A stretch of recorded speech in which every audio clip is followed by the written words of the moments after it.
Then आगे हमने composition हमने पढ़ ली। अब हमने पढ़ना है स्ट्रक्चर के बारे में। स्ट्रक्चर ऑफ बोन कैसे होती है, ये पढ़ने से पहले हम कुछ टर्म्स हैं उनका हमें पता होना चाहिए। फर्स्ट टर्म क्या है? पोरोसिटी। पोरोसिटी क्या होता है? बोन्स में पोर्स होना, कैविटीज़ होना, इसी को हम क्या कहते हैं? पोरोसिटी। कि जब भी ये वर्ड यूज़ हो तो हमें पता होना चाहिए कि बोन्स के अंदर कैविटीज़ होंगी या पोर्स होंगे, जिसको हम पोरोसिटी कहते हैं। देन सेकंड वर्ड है स्ट्रेस। स्ट्रेस का क्या मतलब है कि कोई भी मैकेनिकल लोड जब हम किसी बॉडी पे अप्लाई करते हैं तो उसको हम क्या करते हैं, या बोन पे या किसी भी चीज़ पे तो अप्लाई करेंगे तो उसको हम स्ट्रेस कहते हैं। Then strain. स्ट्रेस के नतीजे में जो शेप में चेंजेस आई हैं उनको हम क्या कहते हैं? स्ट्रेन कहते हैं। ठीक है, स्ट्रेस के नतीजे में बॉडी में चेंज को हम क्या कहते हैं? Strain. Strain mean change in shape. Then एक और चीज़ हमें पता होनी चाहिए कि जब पोरोसिटी ज़्यादा होगी इसका मतलब क्या है? मिनरलाइज टिश्यूज़ कम है। पोरोसिटी ज़्यादा, मिनरलाइज टिश्यू कम होंगे।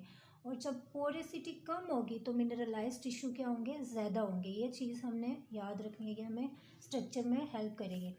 देन स्ट्रक्चर के बारे में पढ़ते हैं कि स्ट्रक्चर्स दो तरह की होती हैं बोन की। एक कॉर्टिकल बोन होती है और एक ट्रेबिकुलर बोन होती है।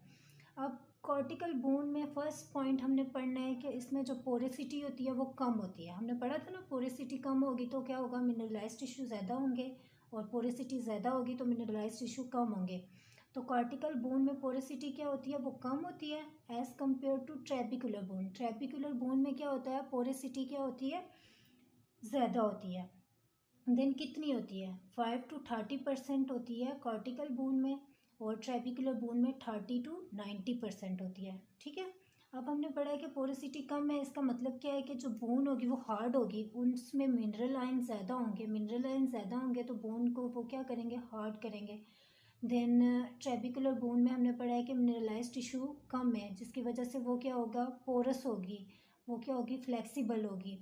तो यही है, आगे पॉइंट ये बताया हुआ है कि इंक्रीज मिनरलाइज टिश्यू, उसमें क्या होंगे? Decrease mineralise tissue. इसमें क्या हो गया कि पोरोसिटी क्या हो गया है? कम हो गया है, उसमें पोरोसिटी ज़्यादा हो गई है ट्रेबिकल बोन में। ट्रेबिकल बोन क्या होगी? फ्लेक्सिबल होगी, स्पॉन्जी होगी। ठीक है, अब लास्ट पॉइंट हमने इसमें पढ़ना है, जो कॉर्टिकल बोन होगी ना वो स्ट्रेस बियर होती है, कि वो स्ट्रेस को बियर कर सकती है। उसमें जितना भी लोड लग जाए ना वो क्या कर लेगी? बियर कर लेगी। और इसमें क्या होता है कि does not change in shape, shape में कोई चेंजेस नहीं आएगी। जबकि जो ट्रेबिकुलर बोन होती है वो हमने पढ़ा फ्लेक्सिबल है, स्पॉन्जी है, तो उसमें फिर जब कोई भी स्ट्रेस पड़ेगा तो वो चेंज तो होगा ना, cast change in shape. Then एक और चीज़ हमें पता होनी चाहिए, ट्रेबिकुलाई क्या होते हैं? ट्रेबिकुलाई, ठीक है, ये ट्रेबिकुलर बोन में डिस्कस होंगे। ट्रेबिकुलाई, ट्रेबिकुलाई एक हनी कम स्ट्रक्चर होता है with mineralise vertical and horizontal बार, कि जो हमारी बोन होती है उसमें हॉरिजेंटल और वर्टिकल पोर्स होते हैं, उसी को हम क्या कहते हैं? मिनरलाइज्ड स्ट्रक्चर्स होती हैं या पोर्स होते हैं, जिनको हम ट्रेबिकुलाई कहते हैं। ठीक है, देन हमें पता होना चाहिए कि बोन है, ये देखें कि ये बोन है। ठीक है, इस बोन में ये वाला क्या है? ये एंड्स ऑफ बोन है, और ये बीच क्या है? ये शेफ्ट है। तो शेफ्ट किससे बना हुआ होता है? Composed of strong cortical bone. और जो ट्रेबिकुलर बोन होता है वो एंड पे प्रेजेंट होता है। ठीक है, ये पता होना चाहिए। देन एक और पॉइंट है वो पता होना चाहिए कि जो वर्टिब्री होते हैं ना उसमें जो होती है हमारे ट्रेबिकुलर बोन्स होती हैं। ठीक है, कि उनमें पोर्स होते हैं, पोर्स कंटेंट्स होते हैं, उनमें फ्लेक्सिबल होते हैं। ज़ाहिर पोर्स होंगे तो हमने पीछे पढ़ा है कि वो फ्लेक्सिबिलिटी प्रोवाइड करेंगे। तो जो वर्टिब्री होती हैं इसी वजह से क्या होती हैं? शॉक ऑब्जर्विंग कैपेबिलिटी इनमें होती है।